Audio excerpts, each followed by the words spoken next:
नमस्कार मंडळी. स्वामी महाराज तुमच्या सर्व चांगल्या इच्छा, मनोकामना पूर्ण करो ही स्वामीचरणी प्रार्थना करते आणि आजच्या या नवीन व्हिडिओला सुरुवात करते.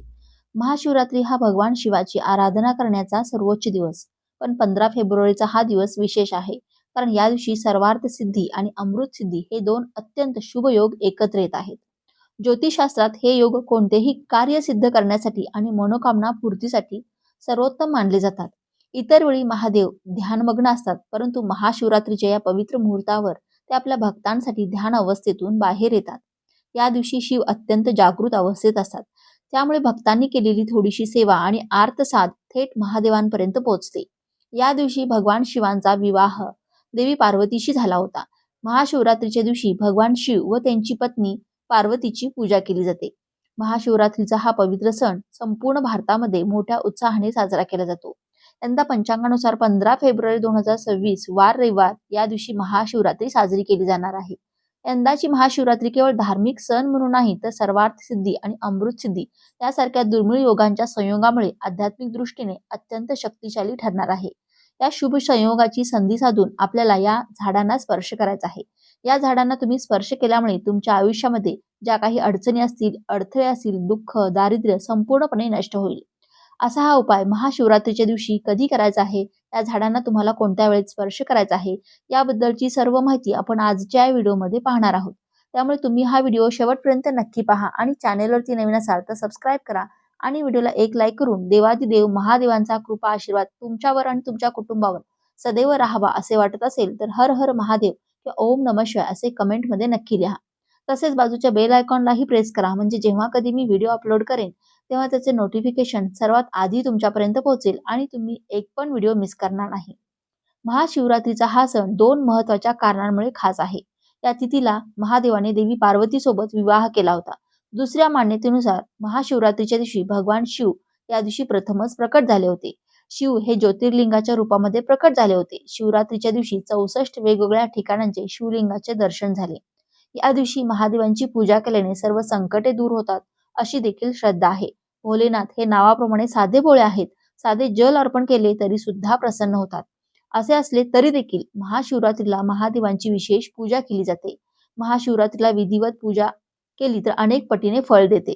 मान्यतेनुसार या दिवशी पृथ्वीवरील प्रत्येक शिवलिंगामध्ये महादेवांचा साक्षात वास असतो. त्यामुळे या दिवशी केलेल्या पूजेचे विशेष असं फळ मिळत असतं.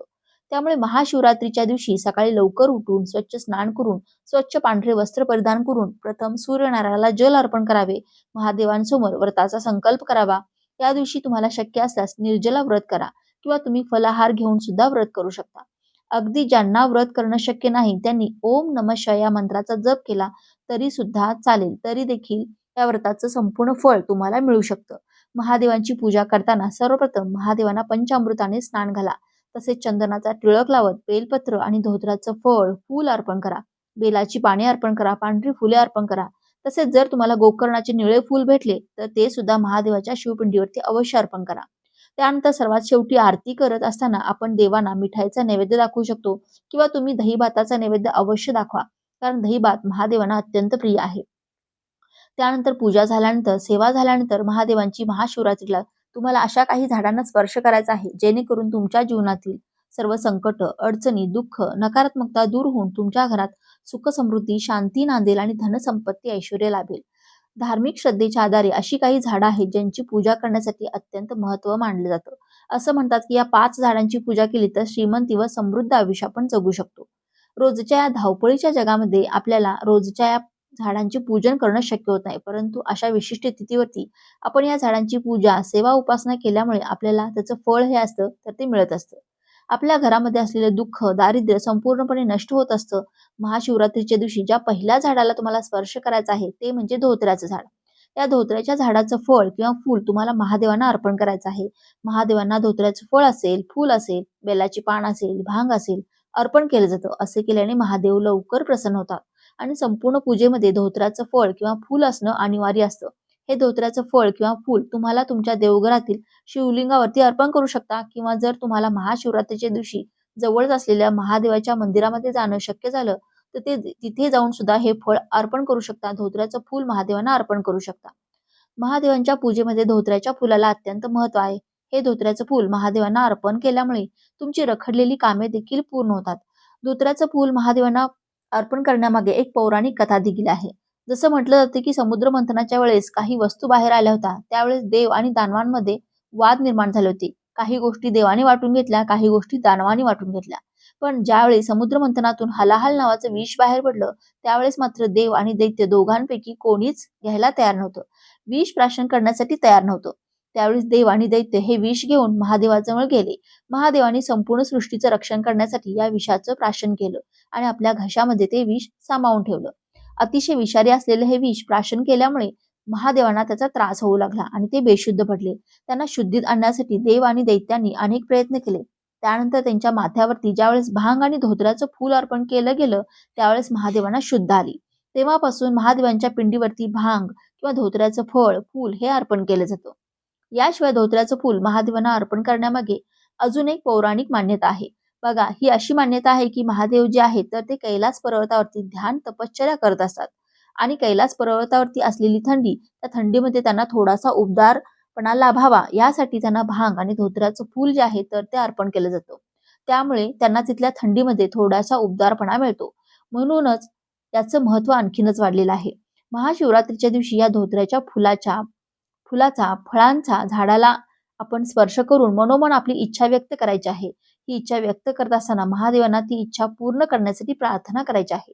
असं केल्याने आपल्या घरामध्ये असलेल्या आर्थिक समस्या, पैशासंबंधीच्या समस्या ज्या काही असतील तर त्या संपूर्णपणे नष्ट होतात. तुमच्या घरामध्ये आर्थिक स्थैर्य नांदायला लागेल. महादेवांची विशेष कृपा तुमच्या घरावरती राहील. या झाडाचं तुम्हाला विशेष पूजन देखील करायचं आहे. अखंड लक्ष्मी प्राप्तीसाठी या झाडाला तुम्हाला हळदी कुंकू, अक्षदा, फुलं अर्पण करायचं आहे. धूप ओवाळून घ्यायचं आहे. शुद्ध गाईच्या तुपाचा दिवा देखील झाडाखाली प्रज्वलित करायचा आहे. असं केल्यामुळे तुमच्यातील कठीणातील कठीण इच्छेची पूर्तता होते अशी देखील मान्यता आहे. त्यानंतरच्या दुसऱ्या झाडाला तुम्हाला महाशिवरात्रीच्या दिवशी स्पर्श करायचा आहे. ते झाड म्हणजे शमीचं झाड. शमीच्या झाडामध्ये भगवान शिवशंकरांचा वास असतो अशी देखील मान्यता आहे. शमीच्या झाडाखाली भगवान शिव आणि पार्वतीचा विवाह झाला होता. म्हणून शमीच्या झाडाला हिंदू धर्मामध्ये अतिशय पवित्र, पूजनीय मानलं जातं. यासाठी तुम्हाला कलश भरून पाणी घ्यायचं आहे. त्या पाण्यामध्ये 1 चमचा कच्चं दूध टाकायचं आहे. त्यानंतर हळद, कुंकू, अक्षदा, फुलं, एक धूप दीप घ्यायचा आहे. हे सर्व साहित्य घेऊन तुम्हाला शमीच्या झाडाजवळ जायचं आहे. तिथे गेल्यावर तुम्हाला कलशातील पाणी त्या झाडाला अर्पण करून, दिवा प्रज्वलित करून, धूप दीप अगरबत्ती ओवाळून घ्यायची आहे आणि त्या झाडाला स्पर्श करून तुमची मनोमन इच्छा व्यक्त करायची आहे. असे केल्याने तुमच्या मनातील कठीणातील कठीण इच्छेची पूर्तता होते. महादेवांची विशेष कृपा तुम्हाला प्राप्त होते. साक्षात महादेवांचा वास असलेल्या शमीच्या झाडाची पूजा केल्याने त्यामध्ये असलेल्या दैवी शक्तीचा आपल्याला आशीर्वाद लाभतात आणि आपल्यातील कठीणातील कठीण इच्छेची पूर्तता होते. त्यासोबतच शमीच्या झाडाची पाने देखील आपल्याला देवघरातील आपल्या शिवलिंगाला अर्पण करायचे आहेत. कारण की एक शमीचं पान हे 10 बेलपत्रा समान असतं. त्यामुळे जर तुम्हाला शमीचं पान मिळालं तर नक्कीच तुम्ही ते अर्पण करायला विसरू नका. हिंदू धर्मामध्ये शमीचं झाड हे अत्यंत पवित्र, पूजनीय मानलं जातं. शमीच्या झाडाची पूजा केल्याने मोक्ष प्राप्ती मिळते, जन्म मृत्यूच्या फेऱ्यातून मुक्ती मिळते अशी देखील मान्यता आहे. शमीच्या झाडाची पूजा केल्याने संतती प्राप्ती होते. त्यामुळे स्त्रियांना बऱ्याच वर्षापासून मूलबाळ होत नाही, त्यांनी महाशिवरात्रीच्या दिवशी शमीच्या झाडाचे पूजन केल्यामुळे त्यांना संतती प्राप्ती होते. यासोबतच शमीच्या झाडाची पूजा केल्याने चांगलं आरोग्य लाभतं. त्यासोबतच धनधान्य, सुख समृद्धी कशाचीही कमतरता राहत नाही. शमीच्या झाडाला पाणी अर्पण केल्यामुळे तुम्हाला चांगलं आरोग्य लाभतं. तुमच्या सर्व शारीरिक व्याधी संपूर्णपणे नष्ट होतात. आर्थिक भरभराटीसाठी, घरामध्ये अखंड लक्ष्मी प्राप्तीसाठी शमीच्या झाडाला तुम्हाला महाशिवरात्रीच्या दिवशी स्पर्श करायचा आहे. जितकं महत्व तुळशीच्या पूजनाला आहे तितकंच महत्व शमीच्या झाडाच्या पूजनाला देखील आहे. त्यामुळे महाशिवरात्रीच्या दिवशी जरी तुम्हाला शमीच्या झाडाचे विशेष पूजन करून लक्ष्मीची सुद्धा विशेष कृपा, आशीर्वाद प्राप्त करून घ्यायचा आहे. त्यानंतर आपल्याला बेलाच्या झाडाला स्पर्श करायचा आहे.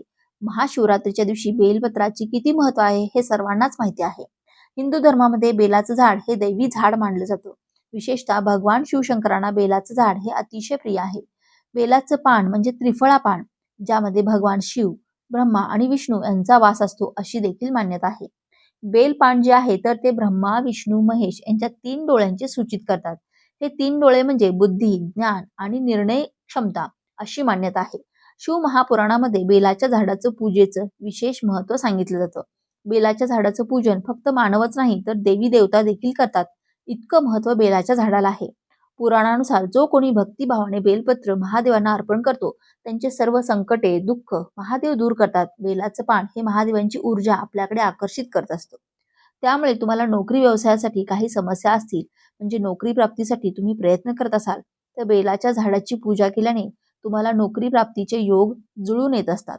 अकाली मृत्यूपासून सुद्धा आपलं संरक्षण होत असतं. यासाठी आपल्याला महाशिवरात्रीच्या दिवशी बेलाच्या झाडाचं सुद्धा पूजन करायचं आहे.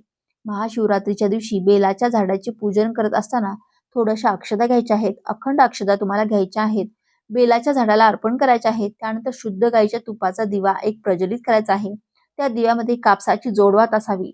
आता हा दिवा जो आहे तर तो बेलाच्या झाडाखाली तुम्हाला प्रज्वलित करायचा आहे. तुमची इच्छा जी आहे तर ती व्यक्त करायची आहे. त्यानंतर बेलाच्या झाडाला 11 प्रदक्षिणा घालायच्या आहेत.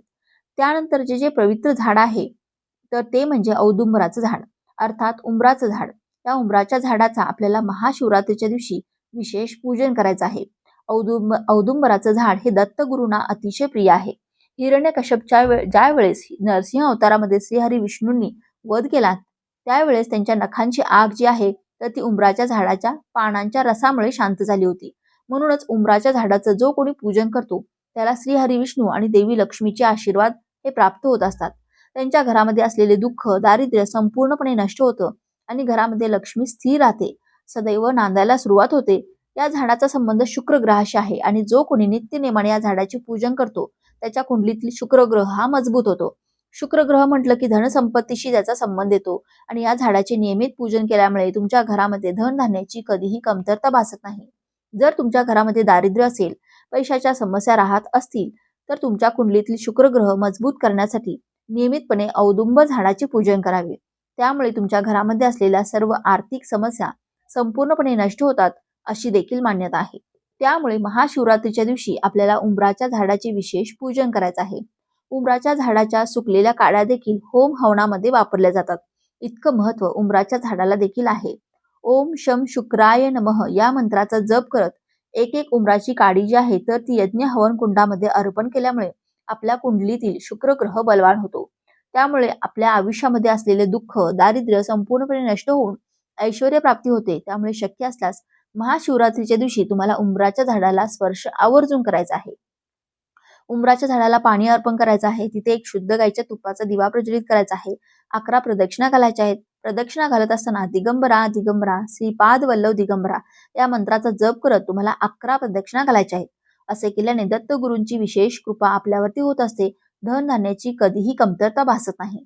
आपल्या कठीणातील कठीण इच्छेची पूर्तता होते. तुमचा विवाहाविषयी काही समस्या असतील, विवाह योग जुळून येत नसेल किंवा तुमच्या प्रॉपर्टीचे वाद सुरू असतील, कोर्ट कचेरीमध्ये काही मॅटर असतील, तर अशा वेळेस उंबराच्या झाडाचे नित्य पूजन केल्यामुळे सुद्धा तुमच्या आयुष्यात विवाहाचे योग जुळून येतात. त्यासोबतच प्रॉपर्टी संबंधित जे काही समस्या असतील तर त्या देखील दूर होऊ शकतात. महाशिवरात्रीच्या दिवशी उंबराच्या झाडाखाली थोडीशी माती, झाडाखालची माती आपल्याला घरी आणायची आहे. ती माती जी आहे तर ती आपल्या देवघरामध्ये एखाद्या कागदाच्या पुडीमध्ये तुम्हाला दत्तगुरूंच्या मूर्तीसमोर किंवा स्वामींच्या मूर्तीजवळ ठेवायचे आहे. यामुळे सुद्धा तुमच्या आयुष्यातील असलेल्या अडचणी, अडथळे संपूर्णपणे नष्ट होतात. आता यानंतरचे जे झाड आहे ते तुम्हाला महाशिवरात्रीच्या दिवशी ज्यांचं पूजन करायचं आहे त्या झाडाला स्पर्श करायचा आहे. तर ते झाड म्हणजे पिंपळाचं झाड. या झाडामध्ये साक्षात भगवान श्रीहरी विष्णूंचा वास असतो. श्रीकृष्णाने देखील भगवद्गीतेमध्ये सांगितलं होतं की पिंपळाचं झाड म्हणजे साक्षात मी आहे. त्यामुळे तुम्हाला तुमच्या आयुष्यामध्ये असलेले दुःख, दारिद्र्य संपूर्णपणे नष्ट करायचं असेल, घरामध्ये लक्ष्मी सदैव नांदावी, अस्थिर असेल, तर तुम्हाला वाटत असेल तर महाशिवरात्रीच्या दिवशी पिंपळाच्या झाडाला स्पर्श करायचा आहे. म्हणून आपल्याला महाशिवरात्रीच्या दिवशी पिंपळाच्या झाडाचं पूजन करायचं आहे. भगवान श्रीहरी विष्णूंसोबतच देवी लक्ष्मी देखील या उपायामुळे तुमच्यावरती प्रसन्न होत असते. सुख आणि सौभाग्याची प्राप्ती होईल. ब्रह्मपुराणाच्या 108 व 18व्या अध्यायामध्ये असं सांगितले आहे की जो कोणी पिंपळाच्या झाडाचे नियमित पूजन करतो किंवा शनिवारी करेल, पिंपळाच्या झाडाखाली दिवा प्रज्वलित करेल, त्याच्यावरती शनिदेवांची अवकृपा कधीही होणार नाही. स्वतः शनिदेवानी असं वरदान भक्तांना दिलं होतं, जो कोणी पिंपळाच्या झाडाची पूजा करेल त्यांच्यावरती माझी कृपा सदैव राहील, त्याच्या सर्व दोषांपासून मुक्तता होईल. म्हणूनच आपल्याला महाशिवरात्रीच्या दिवशी पिंपळाच्या झाडाचे पूजन करायचं आहे. हिंदू धर्मामध्ये पिंपळाचं झाड हे अत्यंत पवित्र, पूजनीय मानलं जातं. पिंपळाच्या झाडाच्या मुळाशी विष्णूंचा वास आहे आणि त्यानंतर फांद्यांमध्ये ब्रह्मा आणि झाडांच्या अगदी टोकाशी महेश म्हणजेच महादेव यांचा वास आहे. पानांमध्ये माता लक्ष्मीचा वास आहे अशी मान्यता आहे. म्हणून महाशिवरात्रीच्या दिवशी आपल्याला पिंपळाच्या झाडाला स्पर्श करायचा आहे. पिंपळाच्या झाडाचे विशेष पूजन करायचे आहे. यासोबतच प्रखर पितृदोष आणि जीवनातील सर्व समस्यांपासून मुक्ततेसाठी पिंपळाच्या झाडाचे पूजन करावं. याशिवाय पाप कर्मांपासून सुद्धा पिंपळाच्या झाडाच्या पूजनाने मुक्ती मिळते आणि देवी लक्ष्मी देखील प्रसन्न होते. कारण की देवी लक्ष्मीला तिच्यापेक्षाही अधिक प्रिय श्रीहरी विष्णूंची सेवा आहे. त्यांचा निवास असलेल्या या पिंपळाच्या झाडाचे पूजन केल्यामुळे देवी लक्ष्मीची विशेष कृपा आपल्यावरती राहते. पिंपळाच्या झाडाला जल अर्पण करून दिवा प्रज्वलित केल्याने तुम्हाला शनी दोषापासून मुक्ती मिळते. त्यासोबतच कठीणातील कठीण इच्छापूर्ती देखील होते. शत्रूचाही नाश होतो अशी देखील मान्यता आहे. या झाडाचे नियमित पूजन केल्याने काल सर्पदोष त्यासोबतच पितृदोष ग्रहदोष असतील तर ते देखील शांत होतात. पिंपळाच्या झाडाची पूजा करण्यासाठी आपल्याला एक कलश भरून पाणी घ्यायचं आहे. कलशामध्ये थोडंसं कच्चं दूध टाकायचं आहे, थोडेसे तीळ टाकायचे आहेत. त्यानंतर मोहरीच्या तेलाचा किंवा शुद्ध गाईच्या तुपाचा दिवा घ्यायचा आहे. हे सर्व साहित्य घेऊन तिथे गेल्यानंतर सगळ्यात आधी पिंपळाच्या झाडाला आपल्याला जल अर्पण करायचं आहे. त्यानंतर तुम्हाला हळदी कुंकू अर्पण करायचं आहे, अक्षता, फुलं, धूप, दीप ओवाळून घ्यायचा आहे. हा दिवा तिथेच प्रज्वलित करायचा आहे आणि तुम्हाला पिंपळाच्या झाडाला 11 प्रदक्षिणा घालायच्या आहेत. या 11 प्रदक्षिणा घालत असताना ओम नमो भगवते वासुदेवाय नमः या मंत्राचा जप करत प्रदक्षिणा घालायच्या आहेत. त्यानंतर या झाडाला स्पर्श करून तुमची जी काही इच्छा आहे तर ती मनोमन व्यक्त करायची आहे. इच्छा पूर्ततेसाठी भगवान श्रीहरी विष्णूंकडे प्रार्थना करायची आहे आणि त्यानंतर पिंपळाच्या झाडाला आपण जे पाणी अर्पण केलेलं आहे तर त्यातलं थोडंसं पाणी आपल्याला घरी घेऊन यायचं आहे आणि ते पाणी आपल्याला संपूर्ण घरामध्ये शिंपडायचं आहे. त्यामुळे घरामध्ये सुख समृद्धी नांदते. या उपायामुळे भगवान श्रीहरी विष्णूंसोबत देवी लक्ष्मीचाही आशीर्वाद आपल्याला प्राप्त होतात. घरामध्ये जर पैशासंबंधित काही जर समस्या असतील तर त्या पूर्णपणे नष्ट होतात. घरामध्ये असलेले दुःख, दारिद्र्य नष्ट होतं आणि अखंड लक्ष्मी प्राप्तीचा आशीर्वाद आपल्याला प्राप्त होतो. आता या सर्व झाडांपैकी कोणतं झाड तुमच्या घराच्या आसपास असेल तर त्या झाडाला तुम्ही अवश्य स्पर्श करायचा आहे, पूजन करायचं आहे. कोणत्याही एका झाडाचं पूजन केलं तरी देखील चालेल. तर हा महत्त्वपूर्ण व्हिडिओ तुम्हाला कसा वाटला? व्हिडिओ आवडला असेल, व्हिडिओतील माहिती उपयुक्त वाटली असेल तर व्हिडिओला एक लाईक नक्की करा आणि चॅनेलला सबस्क्राईब करून आम्हाला प्रोत्साहित करा. तसेच हा व्हिडिओ जास्तीत जास्त लोकांना शेअर करा. धन्यवाद. श्री स्वामी समर्थ. हर हर महादेव. ओम नमः शिवाय.